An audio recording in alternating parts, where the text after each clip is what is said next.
Good evening. You may be seated. Good evening.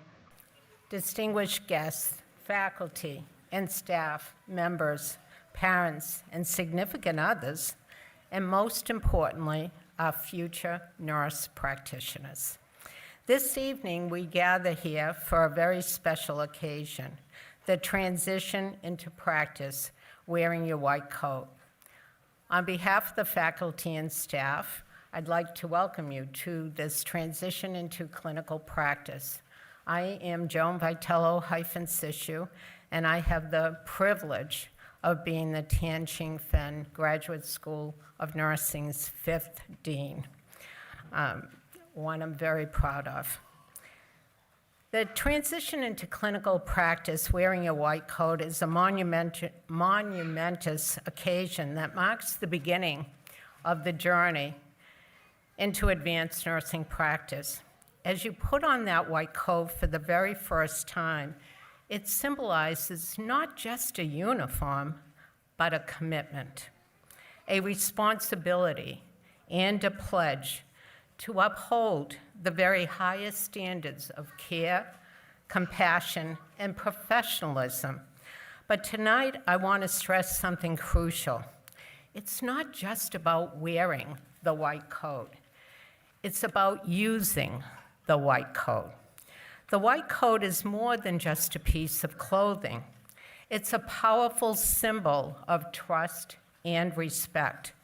When you wear it, you are entrusted with the well-being and the health of your patients and clients. You become a guardian of their health and well-being, a source of comfort in their times of distress, and a beacon of hope on their journey to recovery. However, it's not simply enough to put on the white coat and look the part. It's about how you embody its significance. So what does it mean to use the white coat instead of just wearing it? First and foremost, it means using the white coat with humility, recognizing that it's not a symbol of superiority, but a symbol of service. Patients will often see you at their most vulnerable moments. And in those moments, your empathy and kindness will matter more than your white coat or the letters after your name. Use your white coat to reach out and connect with your patients on a human level. Hold their hand, reassure them, and show them that you genuinely care. Using the white coat also means wearing it with integrity. Nursing is a profession built on therapeutic trust, as we heard last night from one of your fellow advanced practitioners. Patients trust that you will act in their best interests, that you will assess them correctly, and that you will provide honest and clear communication. Uphold these ethical standards of nursing, even when no one is watching. It's more important when no one is watching. Be the nurse who always does what's right for the patient and their loved ones. Additionally, use your white coat as a symbol of knowledge and continuous learning. Healthcare is an ever-evolving field, and nursing is no exception. Commit to lifelong learning and stay up to date with the latest research and innovations.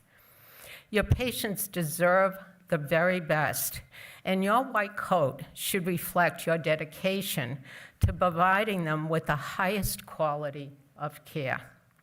Lastly, use your white coat as a source of inspiration. As nurses, you'll undoubtedly face challenges and moments of self-doubt, but remember why you chose this path in the first place. You are here to make a difference, to comfort the suffering, and to heal the sick.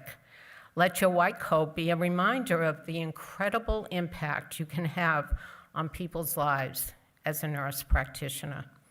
In conclusion, today is not just about putting on a white coat, it's about embodying your profound responsibility it represents.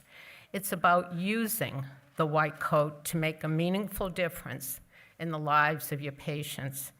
As you embark on this noble journey, I have no doubt that each one of you will use your white coat with grace, humility, integrity, knowledge, and inspiration.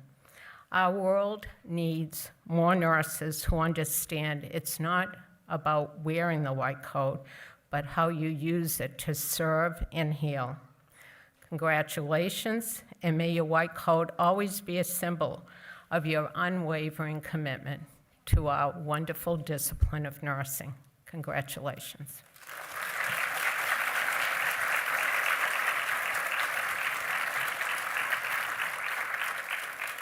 Now it is my privilege and pleasure to introduce Dr. Terrence Flood. He is our Dean, Provost, and Executive Deputy Chancellor of UMass Chan Medical School, and he's a wonderful colleague and friend to me. So please, Dr. Flood.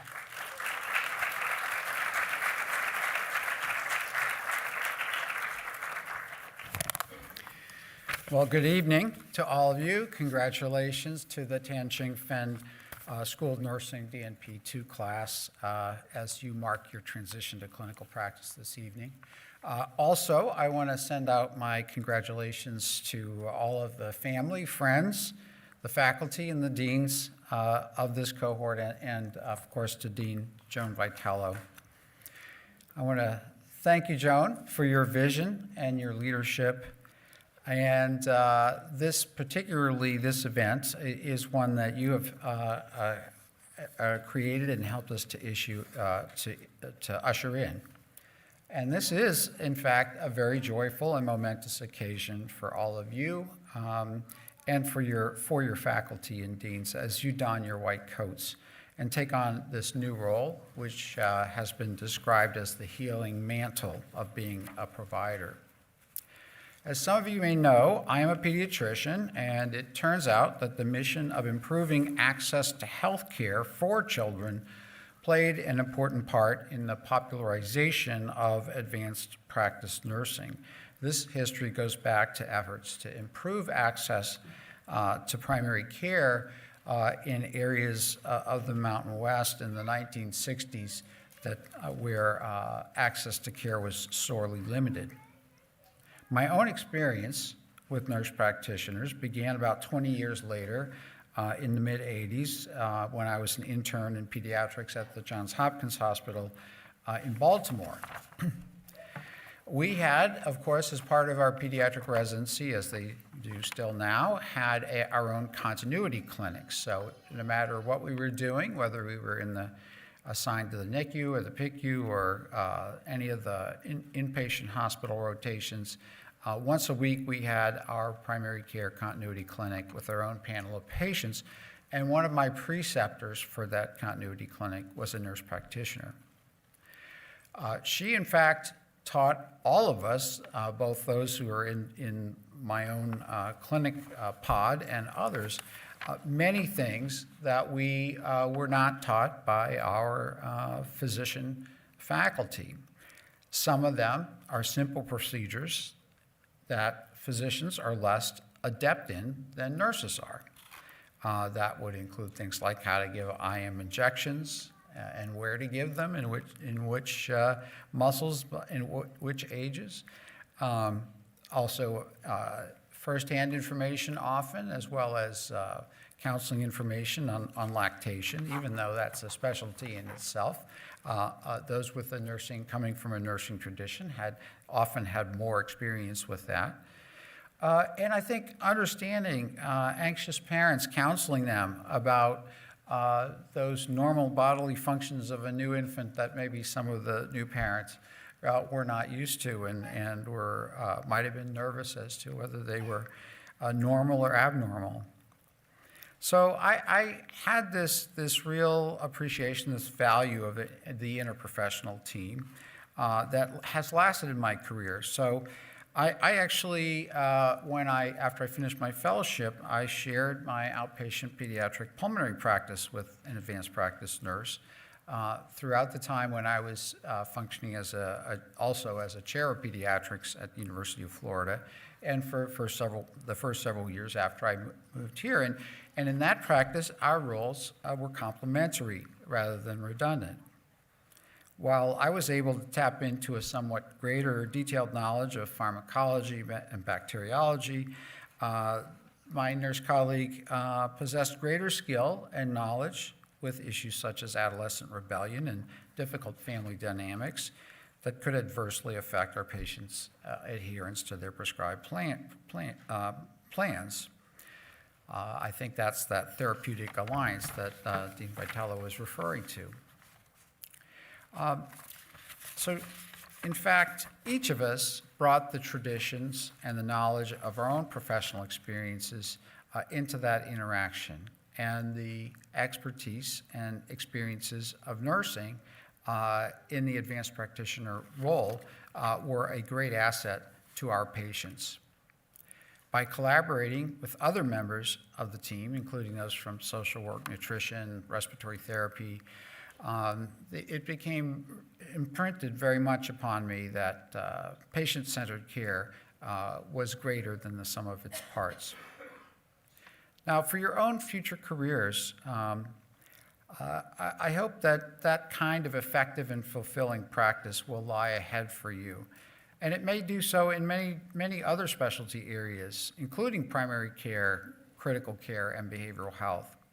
As these opportunities are just emerging for you, the possibilities for what you will accomplish in your careers seems practically limitless.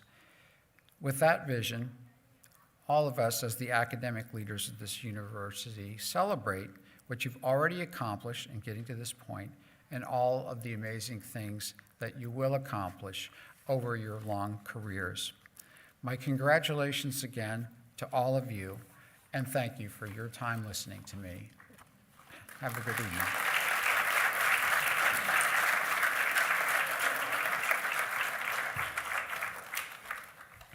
Before I introduce Jenny and Jenny, I want to make a few acknowledgments. First of all, you wouldn't be here if we didn't have the faculty that we have, and we have the best faculty in the country. So faculty, please stand and be acknowledged.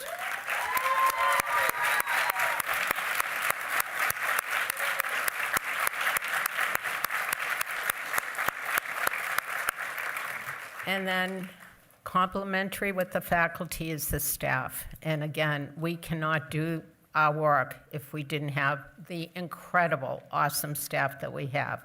And starting with the woman who made this all possible tonight, Sue Collette, please stand.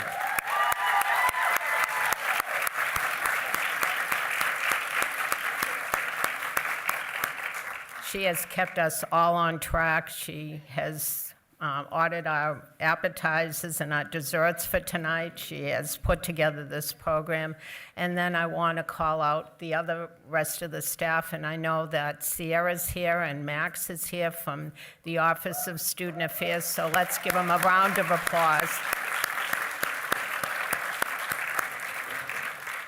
Okay, now it's my distinct pleasure to introduce Jenny Bugos and Jenny Conjodian.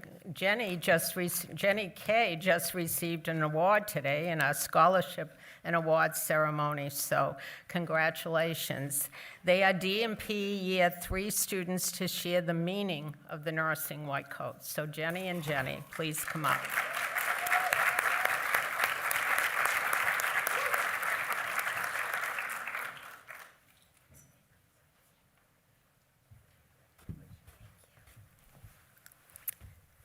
Hello to all. My name is Jenny Bugos. And I'm Jenny Conjoyan. And we are members of the UMass Tan Chingfen Graduate School of Nursing DNP class of 2025. And it is an honor to be here tonight. It is an honor to be here this evening. Tonight is a joyous night, the purpose of which is to celebrate the members of the class of 2026 as they enter their clinical year. This evening, we come together as a school with our cherished friends, family, and faculty to recognize the work of these accomplished students. This ceremony marks the beginning of their transition as nurses to the advanced practice role. It serves to commemorate the summation of clinical experience, student-led initiatives, and education over the course of several years with many champions along the way. First, let us take a moment to acknowledge the unwavering support of our faculty. Your devotion to this group of learning and belief in the profession have markedly contributed to the success of the cohort today. A special thank you to the work of two graduates of the class of 2023, Madeline Lane and Kelly Garcia, for sharing their work on the history and symbolism of the white coat that we will be sharing with you tonight. And finally, the world of the Graduate School of Nursing would not spin without the amazing work of Sue Collette, so a sincere thank you. Thank you for everything you've done to make tonight possible. And now on to the history of the white coat. The clothes we wear can be a form of expression, symbolism, and often a reflection of the time or society at large. For this reason, as you gather here today, about to don your white coat, it is important that we explore the history and the meaning of the white coat, along with the conditions that led us here today. Clothing worn by nurses has greatly changed over time. In the western corner of the world, the beginning of the nursing profession as we know it is accredited to the work of Florence Nightingale. Her work in the Crimean War, polar area diagrams, and demonstration that educated women could positively impact health outcomes were monumental assertions to make in the 1800s. Prior to Nightingale, nursing activities were left to prisoners working off their sentence or nuns wearing their habits as they tended to the sick.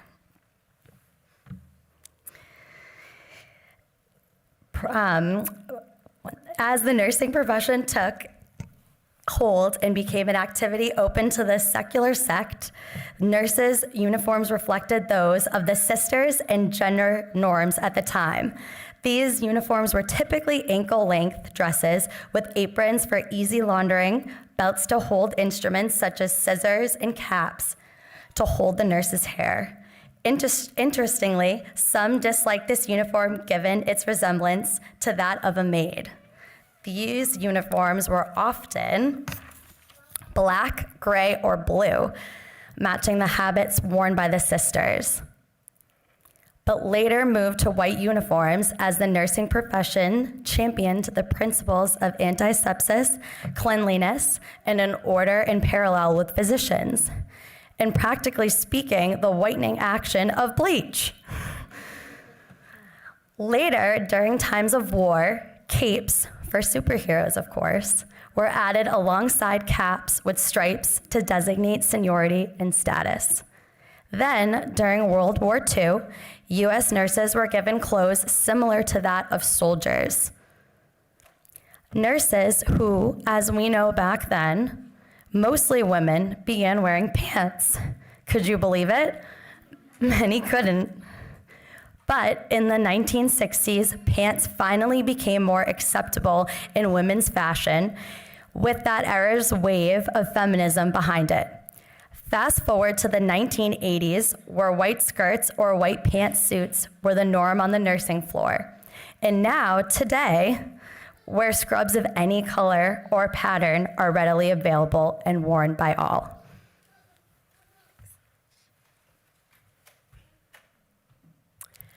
Not only have nurses' uniforms changed over time, but so have those of our physician colleagues. Prior to the 1900s, physicians often donned the color black. During this time, to be seen by a doctor was an effort of last resort. It is believed that physicians wore black as a reflection of the gravity of this interaction, as well as the often inevitable death that would ensue. But all of that changed with the new framework of antisepsis, and with it came the color white. This change is visually depicted in the American painter Thomas Eakins' two works, The Gross Clinic in 1875 on the left, named after the surgeon Dr. Gross, and the Agnew Clinic in 1889 on the right, named after surgeon Dr. Agnew. Only a 14-year difference, yet notice the bleakness on the left in comparison with the light, tidiness, and purity on the right. Looking closely, it also depicts the merciful use of anesthesia. Certainly a profound leap forward in the practice of medicine overall. And as we have it, let us not forget the presence of the nurse donning her white hat. From the time of the Agnew Clinic, the color white and the coat itself took on a symbol of health, scientific excellence, and importance. Let us fast forward again about 100 and some odd years to 1993, when the white coat took on a new meaning thanks to Dr. Arnold Gold, a clinical neurology and pediatrics professor at Columbia University, Dr. Gold heralding the need for humanism and medicine, championed the white coat as a symbol of compassion, collaboration, and scientific excellence in healthcare. Dr. Gold funded the Gold Foundation, which worked to spread this message across many different healthcare professions. In fact, on the lapel of your white coats today, you will all find a pin from the Gold Foundation with the infinity symbol and the words, "Keeping Healthcare Human." This pin is meant to provide a visual reminder to students that to deliver the best health care to their patients, compassion and empathy must be the hallmark of their clinical practice. Today, several healthcare professions don the white coat in addition to physicians and medical students, including scientists, physician assistants, physical therapists, nutritionists, administrators, nurses, and nurse practitioners. Fellow students, from your gap year or traditional BSN education to now, we have had the honor of contributing to the nursing practice. The American Nurse Association defines nursing as a caring-based practice in which the process of diagnosis and treatment are applied to human experiences of health and illness. We are privileged to be educated under the Tan Chingfen Graduate School of Nursing mission to prepare nurses who embrace diversity and promote health equity to improve the quality of life and human health in the Commonwealth and beyond by leading in innovation, education, research, healthcare delivery, and public service. The white coat, with its symbolism of humanism, collaboration, and scientific excellence, parallels our understanding of nursing science, principles, and values, as well as our mission at this university. And with that, I would like to ask Dr. Jill Tarian, Associate Dean of Interprofessional and Community Partnerships, to join us for the presentation of white coats to the class of 2026.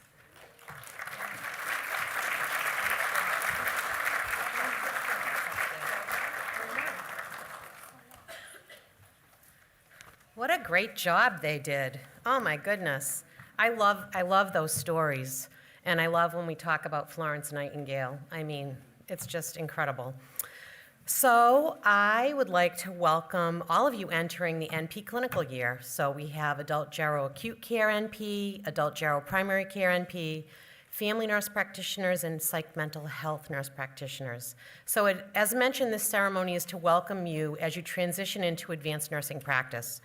This will be a journey of transformative growth, of advancing and broadening your nursing foundation. We are here this evening not only to welcome you as you enter your advanced practice year, but to celebrate this important milestone with you. This rite of passage, as other important rituals you have experienced, such as pinning or will in the future, graduation, are ways we recognize and celebrate transition to new experiences or roles and help us intentionally focus on the transformation ahead. Let's start this journey together. I would like to call up Dr. Alex Menard from the Adult Gerontology Acute Care NP Track Coordinator. Please come forward.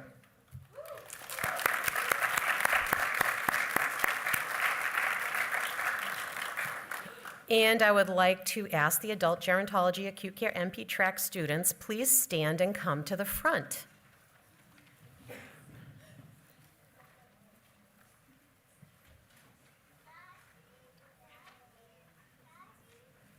Yeah, everybody's following the directions. This is good. Very good. Everybody looks so nice. It's great.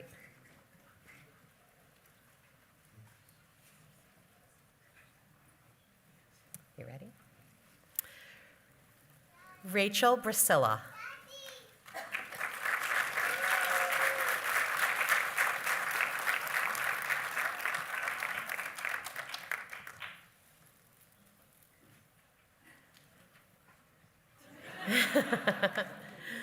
Jason Ham.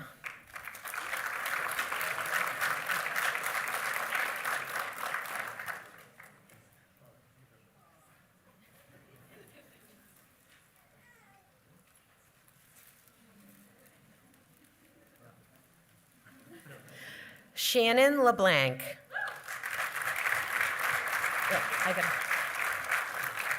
After you guys get your coat, you're gonna go that way and get a flower.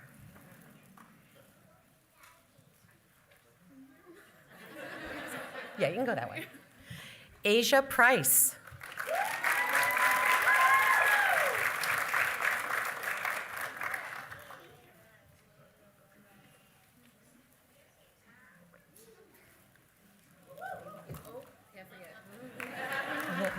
Alexandria Ramallo.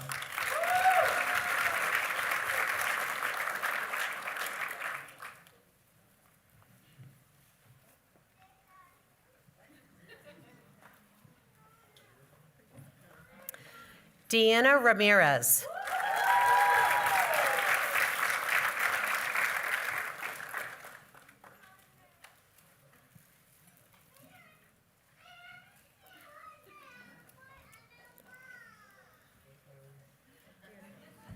Congratulations. Matthew Rita.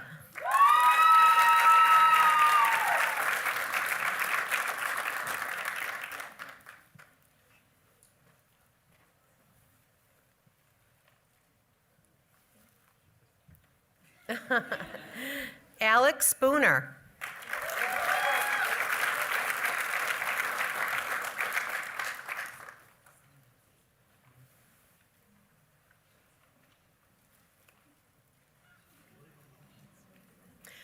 Ellen Wells.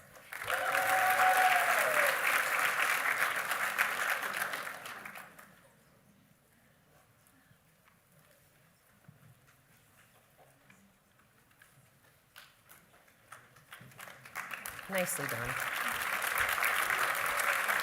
Nice job, Alex, leading us off. I'd like to now ask Dr. Susan Feeney, Interim Family NP Track Coordinator, to please come forward, and as well, the Family NP Track students to please stand and come in the front.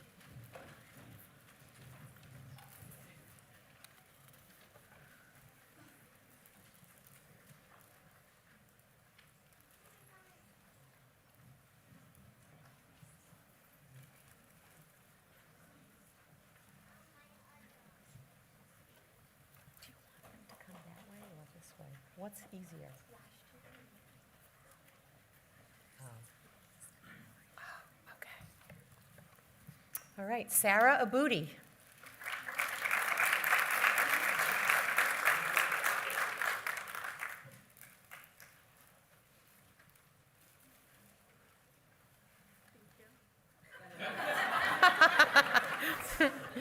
Lulu Alvarez.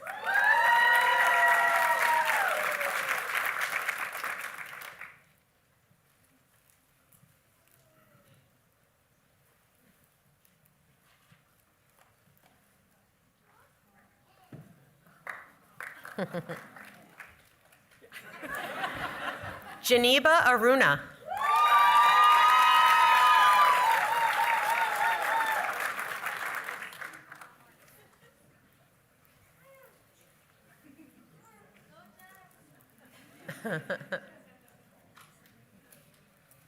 Eunice Asare.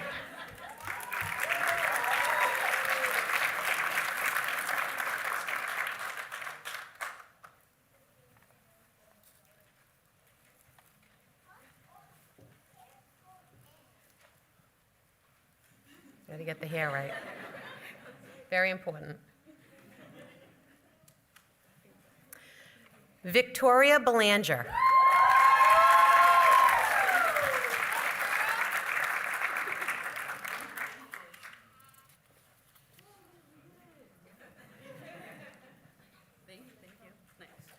Thank you. You're welcome. Grace Kogan.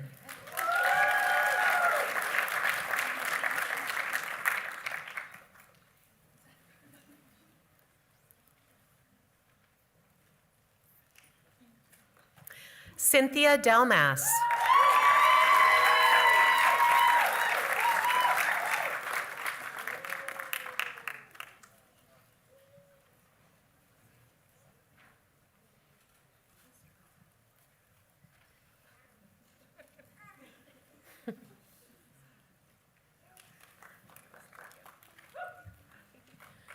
Isabella Joseph.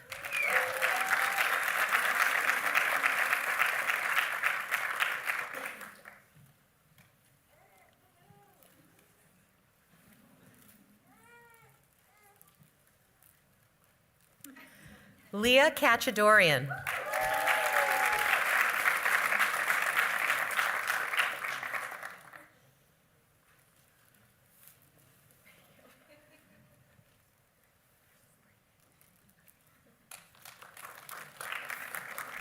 Jared Lynn.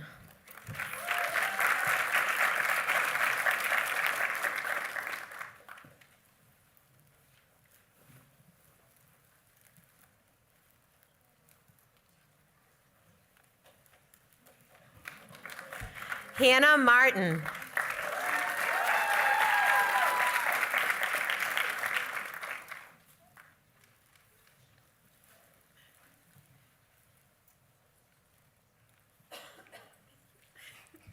Nicholas McElroy.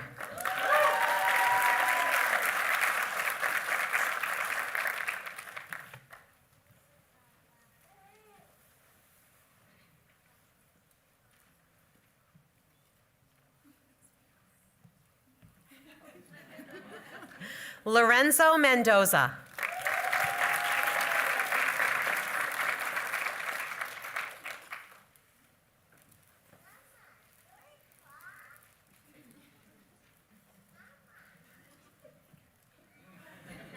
Haley Miller. Oh, not Haley's. Oh, Sabrine Montaldo. It was not in my notes.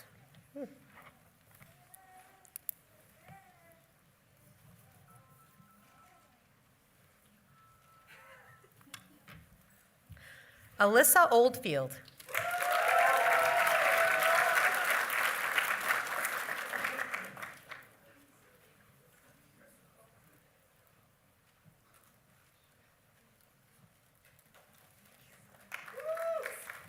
Elizabeth Osa Agbonten.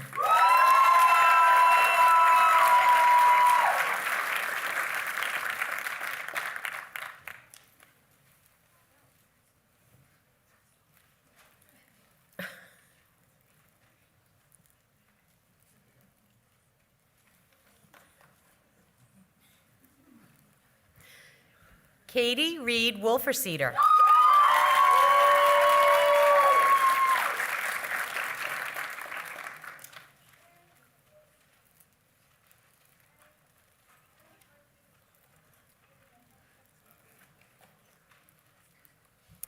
Sydney Shed.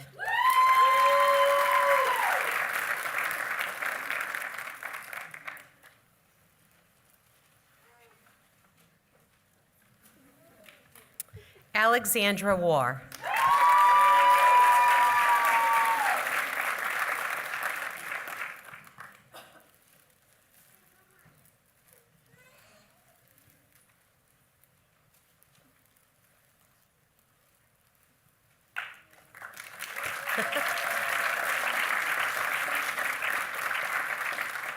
Now I'd like to ask Dr. Danny Hebert from the Adult Gerontology Primary Care NP Coordinator track to come up, and also the Adult Gerontology Primary Care NP track students. Please stand and come to the stage.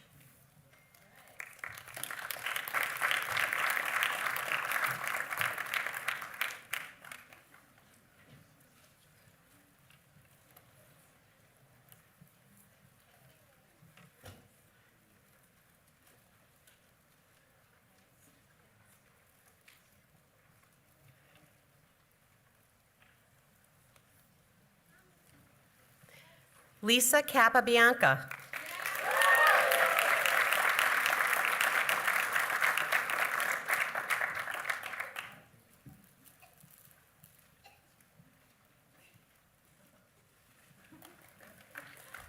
Congratulations. Yep.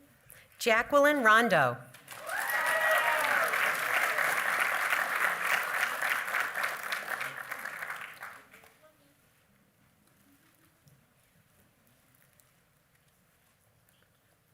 Mariella Sandalis.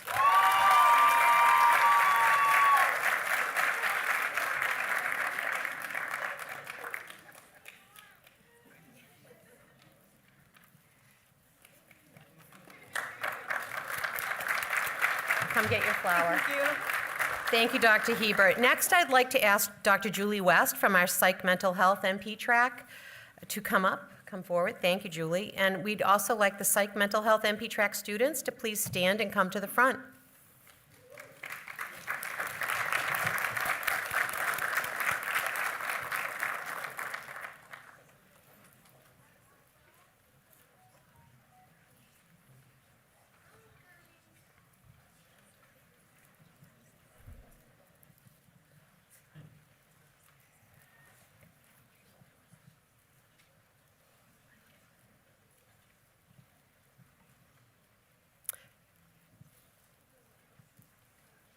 It's a big group, yeah.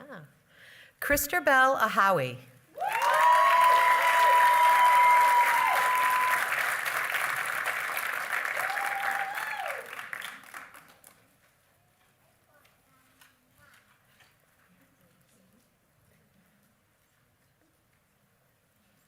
Come on this way, yeah.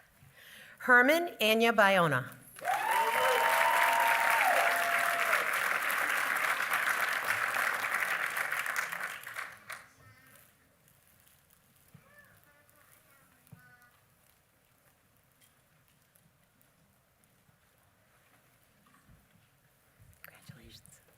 Joseph Bartua.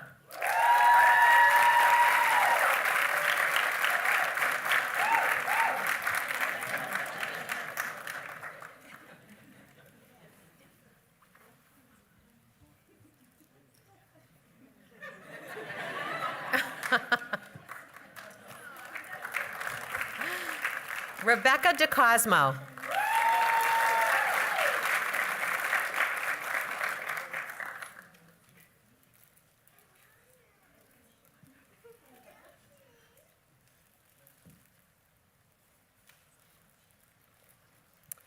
Brianne Fay.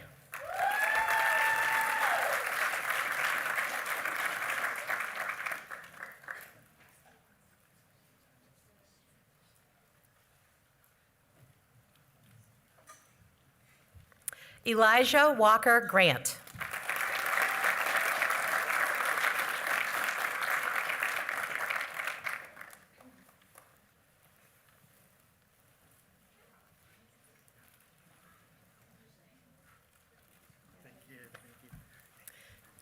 Abigail Kelly.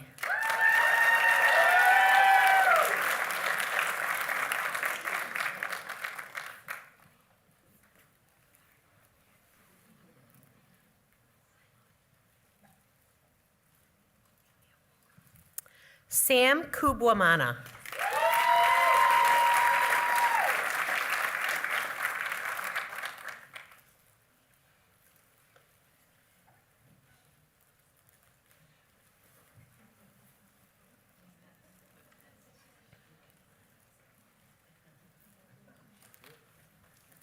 Mata LaRange.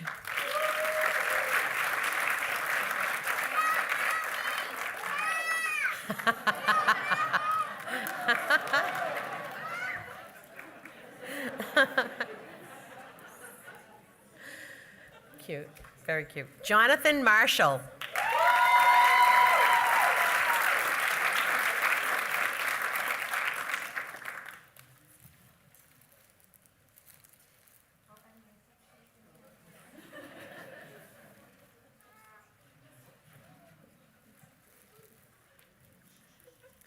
Franklin Olulu.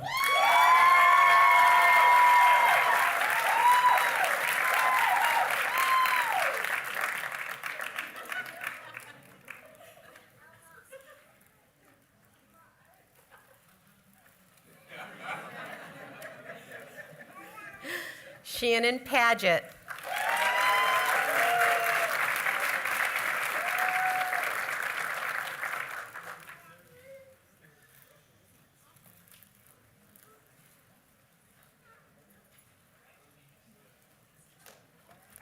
Alexander Reitz.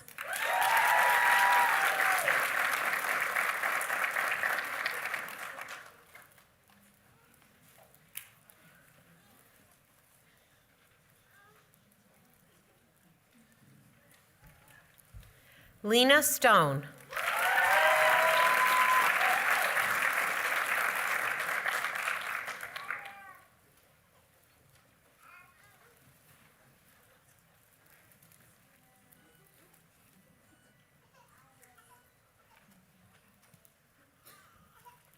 Emma Thomas.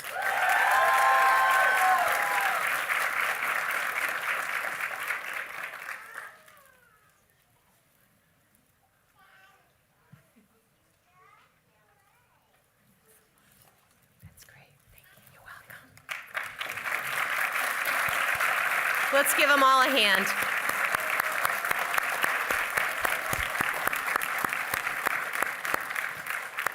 I just want to say, enjoy your clinical year. It was one of my most favorite parts of the program because you're really applying everything building up to this, and it's really great to give the patient and population-based care.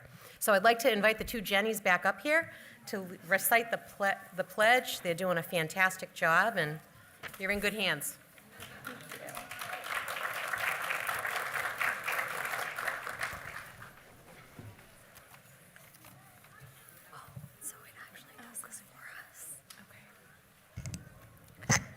So it should be one of the last pages of your pamphlet. We keep it at this. Oh, and you can refer to the screen. Okay. All right, so repeat after me. I solemnly pledge myself. Also, please rise. Sorry, we forgot that minor detail. Let's start over. I solemnly pledge myself. In the presence of this assembly. To practice my profession of nursing faithfully. I will provide care where it is needed. And shape the environment in which care occurs. So that the promise of caring may be fulfilled. I will center my practice on the welfare of all those in my care. Honoring the fullness of their humanity. I will hold in confidence all personal matters committed to my keeping.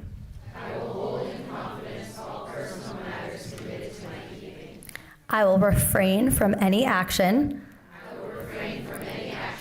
And will not knowingly take any action. That will do harm. I will maintain and elevate the standards of my profession. Through reasoned inquiry. And faithful scholarship. And by embodying the integrity. Expected of me by my peers and those I serve. Congratulations.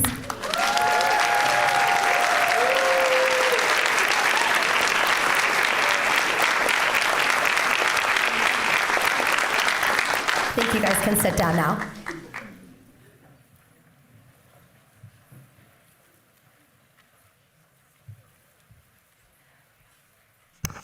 Okay, well, now you've taken the pledge and everything. So we did this in 48 minutes. I have to say, congratulations, folks. Congratulations. Now it's time to enjoy all the appetizers that Sue Collette has put together for us, and all the beverages, and there is wonderful mixed beverages, I hear. and desserts. So without further ado, I want to congratulate you again. We are so proud of you. We are truly proud of you. And enjoy, as Jill said, this clinical year, because it is a chance for you to exhibit your humanity, your humility, gain more knowledge, and develop that therapeutic trust that Elizabeth spoke about last night at the pinning. So congratulations, and please join us in the multi-purpose room downstairs on the first floor, and we'll enjoy all of those treats that Sue has put in place for us. Thank you.